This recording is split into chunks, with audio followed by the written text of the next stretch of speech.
Magandang araw sa lahat. Ako nga po pala si Christine May Iquintinita at ngayon ay tatalakayin natin ang ginawang banghay aralin ni Binibining Merle Vance S. Listan na siya ay isang pre-service teacher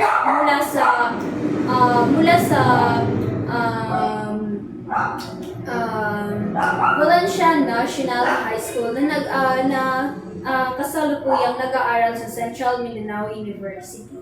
So, ang pamagat ng aralin ito para sa ikapitong asignatura sa Filipino ay ang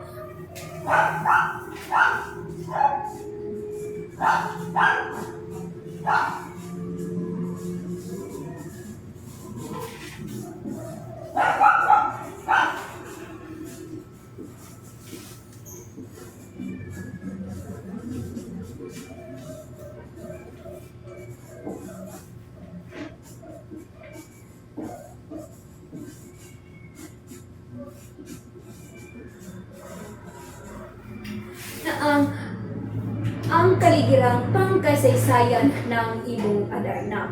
Ito ay nakatuon ang paksang ito sa pagpapakilala sa kasaysayan, pinagmulan at ang mga mahalagang papel na ginagampanan ng akdang ito sa panitikan ng Pilipinas.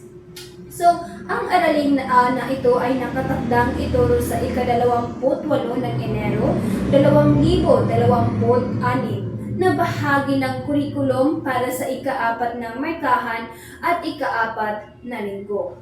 So, bilang panimulang aralin sa pag-aaral ng obra maestra na ito, layunin ng pamagat na itanim sa isipan ng mga mag-aaral ng ang pundasyon ng Ibong Adarna bilang isang kurido.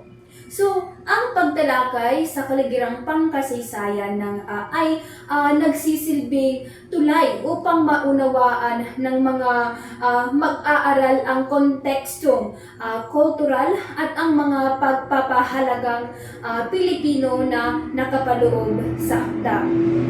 So, sa pamamagitan ng pamagat na ito, dito ay binibigyang diin ang kahalagahan ng pag-alam sa nakaraan upang mas mapahalagahan ang kagandahan at ang mensahe ng tula sa kasalukuyang panahon.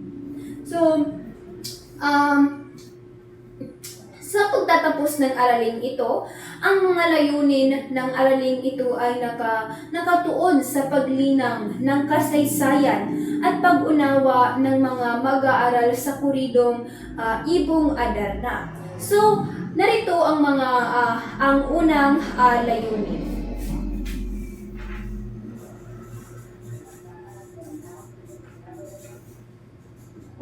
So, ang una ay matutukoy.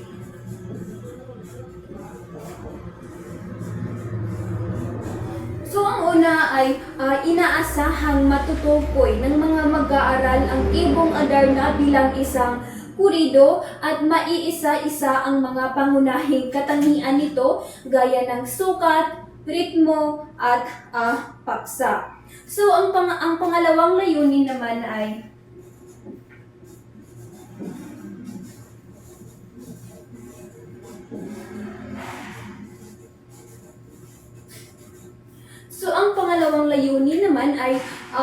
mapahalagahan ang akda bilang isang mahalagang bahagi ng kulturang Pilipino sa pamamagitan ng pagkilala at pagtukoy sa mga pagpapahalagang moral at panlipunang ipinapakita sa loob ng akda.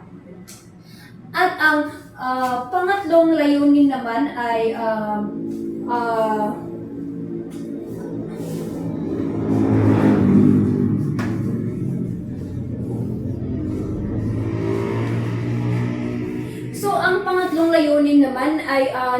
nakakasulat ng sariling ideya ang mga ang mga estudyante tungkol sa ibong Adarna sa pamamagitan ng pasalita at pasulat na gawain. So bilang karagdagan sa pag-unawa at pagpapahalaga, ang mga mag-aaral ay inaasahan din na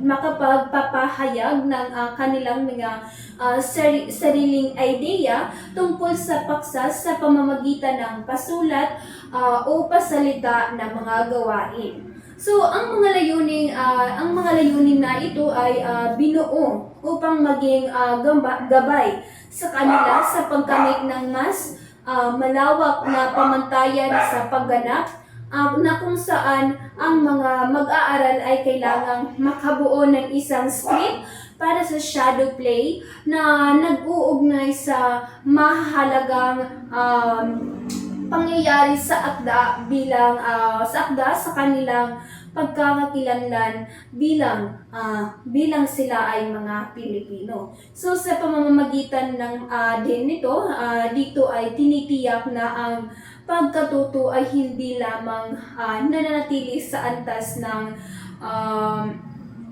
kaalaman, kundi umaabot din ito sa mga critical na pagsusuri o sa kanilang mga malilikhaing paggawa.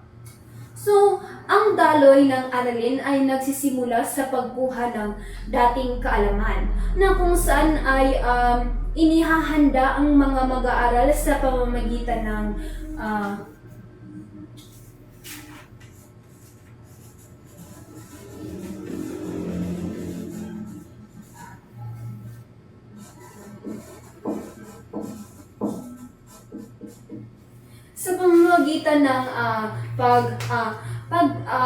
panalangin, pagbati at ang isang immersive, interactive warm-up na sinusundan ng mga positibong mga affirmations. So pagkatapos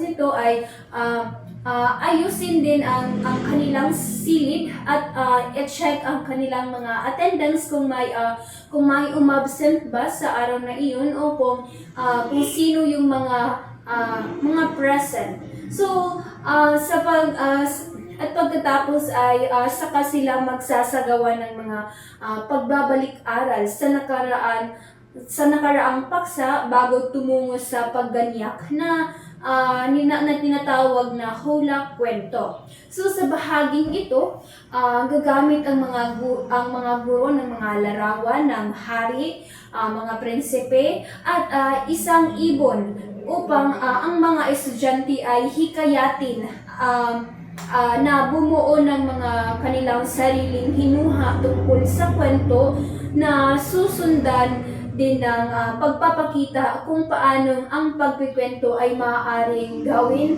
ng may kumpas at ritmo.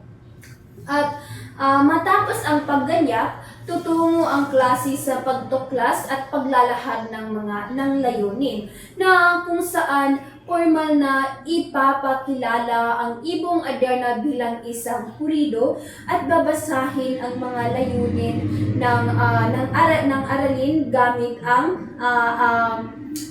PowerPoint. At pagkatapos, ang paglinang at ang pagpapalalim ay kabibilangan ng talakayan tungkol sa definisyon ng kurido, ang kaibahan nito sa awit, at ang mga dayuhan at ang mga katutubong elemento ng akda. So at upang mapanatili ang sigla sa kanilang klase, isisingit ng guro ang larong Say the Color, Not the Name.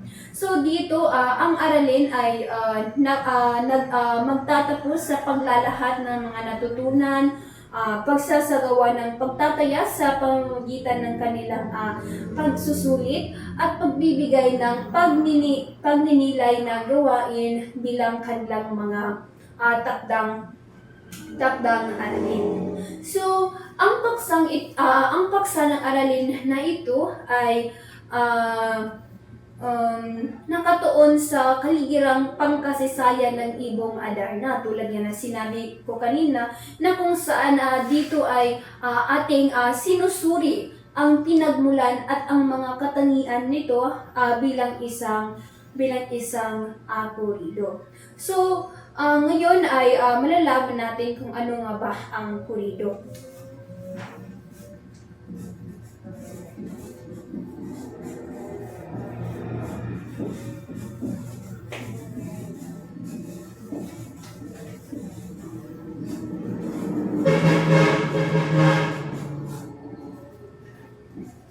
So, ano nga ba ang kurido? So, ang kurido ay isang uri ng tulang pasalaysay na nagmula sa salitang Mexicano na ocurrido at sa salitang Kastila naman ay curido na tumutukoy sa mga pangyayaring naganap na.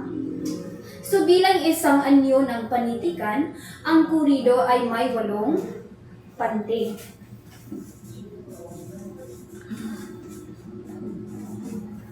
May 8 pantig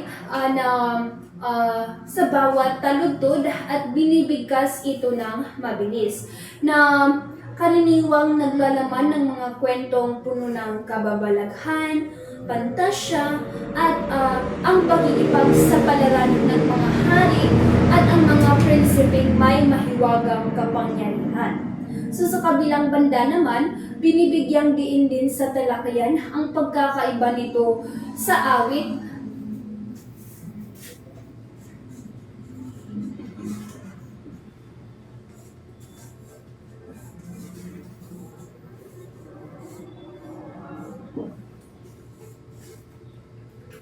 Okay, so ang awit ay ituturing na ang awit ay may 12 pantig sa bawat taludtod at ito ay binibigkas ng mabagal o andante. So, kumpara sa kurido, ang awit ay itinuturing na mas madamdamin at ang mga pangyayari ay malapit sa mga totoong buhay o hango talaga siya sa tunay na kasaysayan. So, habang ang kurido naman ay parang isang mabilis na awit na may kumpas. At ang awit naman ay mas malalim ang indayog at emosyon. So dito din ang pag-unawa sa pagkakaiba ng kurido at awit ay mahalaga upang matukoy natin ang tamang kategorya ng Ibong Adarna bilang isang kurido. So bukod sa anyo nito, tatalakayin din ang pagiging halo o hybrid ng akda na kung saan pinagsasama ang mga dayuhang impluwensya mula sa Europa gaya ng mga tauhang royalty at relihiyosong paksa sa mga katutubong elemento ng Pilipinas. Kabilang sa mga katutubong elementong ito, ang paggamit ng wikang Pilipino, mga bugtong, at ang mga pagtatampok ng mga pagpapahalagang Pilipino tulad ng matinding pagmamahal sa magulang, pagtulong sa kapwa, at pagiging matiisin. So, mahalaga ring mabanggit ang naging papel ng scholar na si Marcel.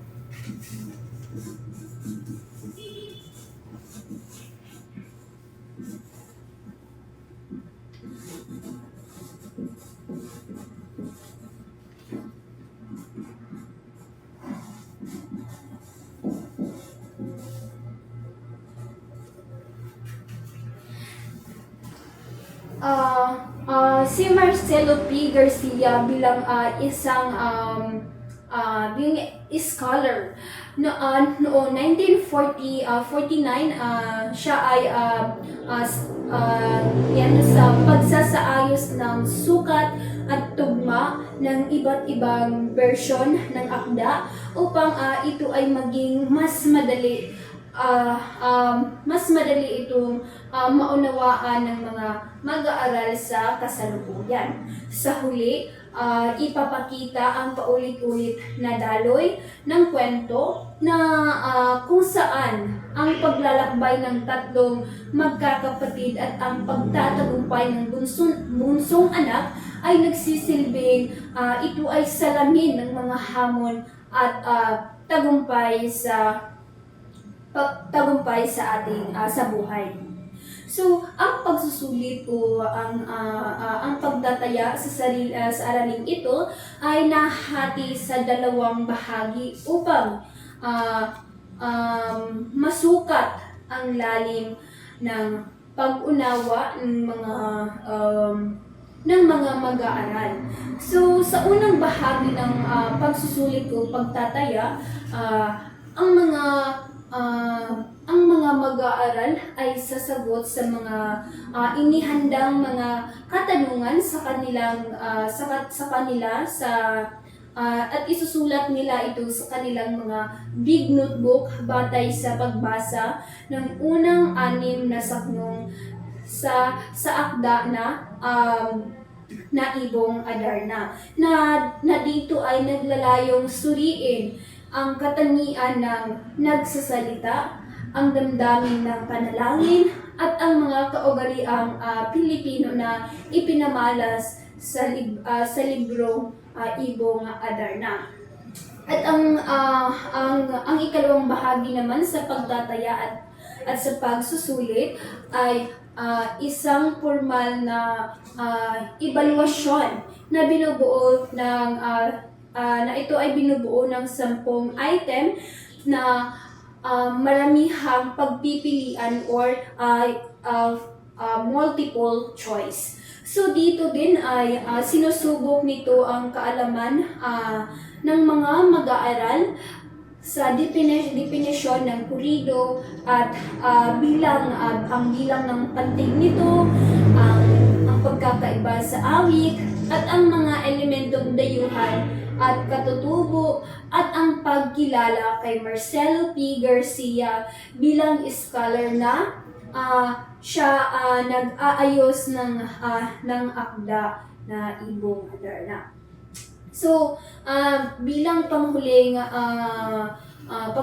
bahagi ng aralin, ang mga mag-aaral ay binibigyan ng isang pagninilay na gawain na isusulat sa kalahating papel. So, ang takdang aralin na ito ay humihiling sa mga mag-aaral na bumuo ng isang maikling talata na binubuo ng 5 hanggang 6 na pangungusap. So, sa gawain ito, kailangan ng mga mag-aaral na sagutan ng kung anong particular na pagpapahalagang Pilipino mula sa Ibong Adarna, tulad ng pagmamahal sa magulang, katapatan, o pagtitiis ang pinakamahalaga para sa kanila bilang isang mag-aaral. At dito din ay kinakailangan din nilang magbigay ng malinaw na paliwanag kung bakit ito ang kanilang napili upang maipakita ang koneksyon ng akda sa kanilang sariling buhay at sa kanilang sariling pananaw. Okay, so bago natin tapusin ang video lecture na ito, may mga katanungan muna na kailangang sagutin. So narito ang unang katanungan. So, how can a teacher design a lesson plan that aligns with the curriculum while still addressing the diverse needs and interests of all the learners? So, sa araling ito ay maingat na idinisenyo upang ito ay umalinsunod sa pamantayang pangnilalaman ng ikapitong asignatura ng Pilipino na nakatuon sa kritikal na pag-unawa sa akda na Ibong Adarna. So upang matugunan ang iba't ibang pangangailangan at interes ng mga mag-aaral, gumamit ang guro ng multimodal na pamamaraan gaya ng panunood ng video mula sa YouTube at ang pagpapakita ng mga larawan gamit ang PowerPoint. So, ang disenyo ay hindi lamang ito ay nakatuon sa pagbabasa, kundi ito ay nag-uugnay ng akda sa pagiging Pilipino na nagbibigay ng pagkakataon sa mga bata na makita ang sarili at ang makita din ang kanilang kultura mula sa loob makita ang kanilang kultura sa loob ng kurikulum. So, ang ikalawang tanong. So, how does adopting a student-centered approach transform the way a lesson is planned and delivered? So, ang paggamit ng student-centered approach sa lesson plan na ito ay may makikita sa mga aktibidad na nagbibigay daan sa aktibong pakikilahok ng mga mag-aaral, gaya ng hula kwento at say the color, not the name. Sa halip na purong lecture lamang, ang guro ay nagsisilbi gabay din siya sa mga mag-aaral na nagtatanong tungkol sa mga hinuha at ideya ng mga mag-aaral mula sa mga pinapakitang mga larawan. Dito din ay binabago nito ang daloy ng klase mula sa pasibong pakikinig tungo sa isang napaka-interaktibong karanasan kung saan ang mga mag-aaral mismo ang tumutuklas sa mga katangian ng purido sa pamamagitan ng ritmo at kompas. At narito naman ang pangatlong tanong. So how can understanding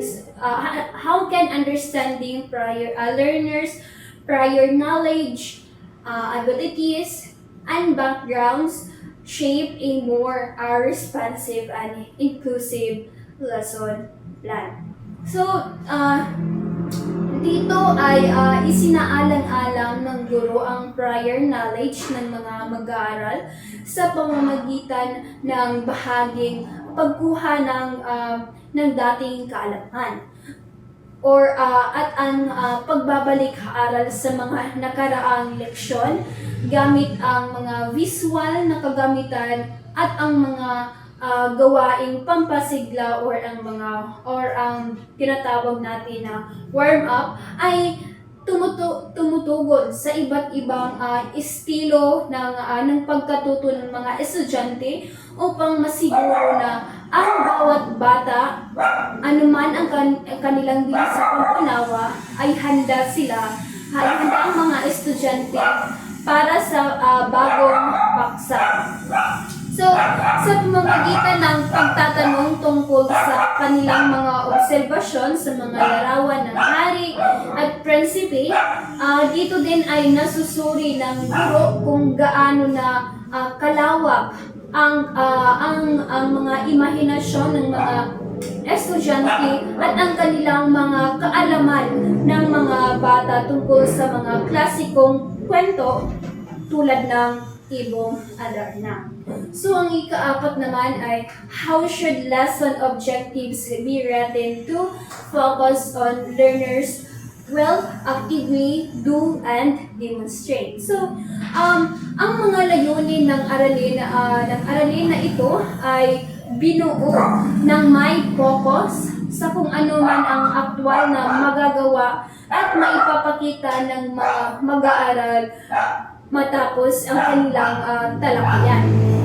Ito ay hindi lamang nakatuon sa pagmemorya, kundi sa pagtukoy ng mga katangian ng purido, pagpapahalaga sa kulturang Pilipino, at pagsulat ng sariling ideya.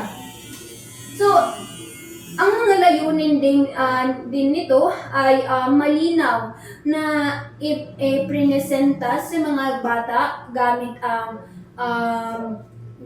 ang PowerPoint upang ito ay maging gabay nila kung ano ang inaasahang output o kilos na dapat nilang maipakita sa kanilang klase. So, ang ikalimang katanungan naman ay, how can lesson content be selective and organized to make learning meaningful and relevant to students' real-life experiences?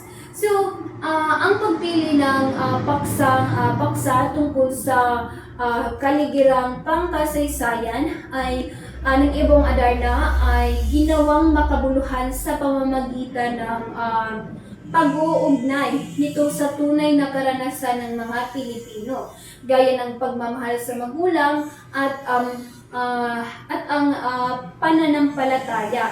Dito din ay pinili ang mga sanggunian na may kaugnayan sa kasalukuyang panahon, tulad ng pagbanggit sa mga tula sa panahon ng pandemya upang ito ay maipakita na ang sining ng pagtula ay buhay pa rin hanggang ngayon.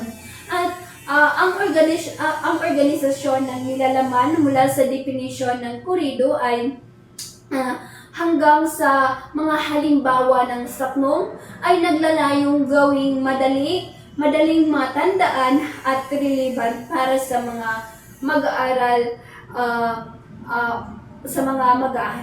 at upang ang mga aral ng klasikal na akda ay naakda sa buhay ng mga modernong mag-aaral. At ang pang-anim naman ay ang how can learning activities be structured to promote and participation, collaboration, and critical thinking among students. So, ang mga gawain sa pagkatuto ay binuo sa isang estratehikong paraan na nagsisimula sa pagpukaw ng atensyon sa pamamagitan ng immersive, interactive, warm-up at affirmations upang maihanda ang kaisipan at damdamin ng mga mag-aaral. At sinundan naman ito ng gawaing hula kwento kung saan ang mga mag-aaral ay aktibo na nagbabahagi ng kanilang mga idea base sa mga larawan ng hari, prinsipe at ibon na nagpapakita ng kanilang kakayahan sa mapanuring pag-iisip. So dito din sa pamamagitan din ng pagbibigay ng pagkakataon sa mga mag-aaral na mag-isip ng sariling version ng kwento na itataguyod ang aktibong partisipasyon sa halip na pasibong pakikinig lamang sa guro. Bukod dito, ang pakikipag-ugnayan ay pinatitibay sa pamamagitan ng paggamit ng ritmo at kumpas sa pagkikwento upang mas maging buhay at madaling tandaan ang aralin. Ang interaktibong gawain na Say the Color, Not the Name ay nagsisilbing paraan upang maipanatili ang focus ng klase at gawing mas masigla ang diskusyon sa gitna ng kanilang talakayan. Ang mga gawaing ito ay hindi lamang naglalayong magturo ng impormasyon, kundi humihikayat din sa mga mag-aaral na makipagtulungan at maging responsableng bahagi ng klase sa pamamagitan ng pagsunod sa mga alituntunin gaya ng pagiging magalang at masigasig. At ang pang-pitong katanungan naman ay, how can assessment strategies empower students to demonstrate understanding in diverse and authentic ways? So, ang mga estratehiya na sa pagtataya ay binuo upang bigyan ang mga mag-aaral ng iba't ibang paraan sa pagpapakita paraan ng kanilang pag-unawa, gaya ng pagsagot sa mga tanong sa kanilang big notebook matapos basahin ang unang 6 na saknong ng Ibong Adarna. Ang mga tanong ay hindi lamang nakatuon sa pag-alala at pag-alala ng detalye, kundi sa pagsusuri ng damdamin, kaugaliang Pilipino at pangkalahatang mensahe ng akda. Sa pamamagitan din nito ng pagsasagawa ng formal na evaluasyon na may 10 item, nabibigyan ang mga mag-aaral sa pagkakataong patunayan ang kanilang kaalamang teknikal tungkol sa kurido at sa kasaysayan ng akda tulad ng Ibong Adarna.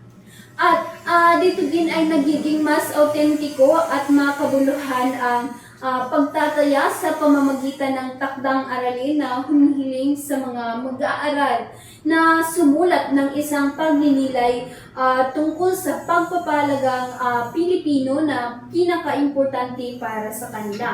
Sa paraang ito, na ilalapat nila ang kanilang mga natutunan sa sariling buhay at karanasan. At ang paggamit ng mga multimodal na tekstos at pagbuo ng sariling ideya ay nagpapakita na ang pagtataya ay hindi limitado sa iisang paraan, kundi sumasaklaw sa kasanayang komunikatibo at kritikal na pag-unawa. At ang panghuling tanong naman ay, how can reflective practice help teachers improve their learner engagement and address students' needs more effectively? So, ang mapagnilay na pagsasanay o reflective practice ay makatutulong sa guro upang masuri kung naging epektibo ba ang kanyang mga inihandang kagamitan gaya ng mga PowerPoint at mga video sa pagkuha ng interes ng mga mag-aaral.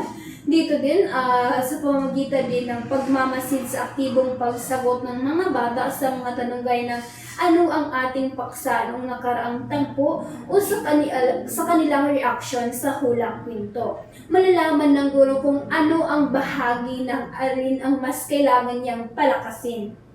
At ang refleksyon ay nagsisilbing gabay upang ito ay masigurong ang mga layuning itinakda gaya ng pagpapahalaga ng kulturang Pilipino ay tunay na tumimo sa puso ng mga mag-aaral. At dahil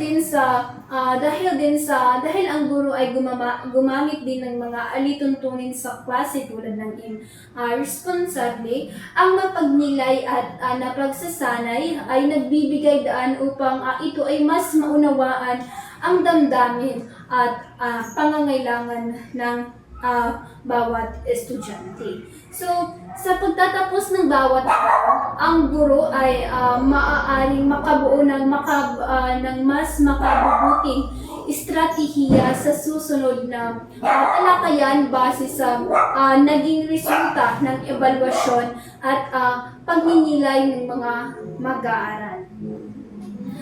Muli, maraming salamat po sa panonood at sana ay marami kayong natutunan.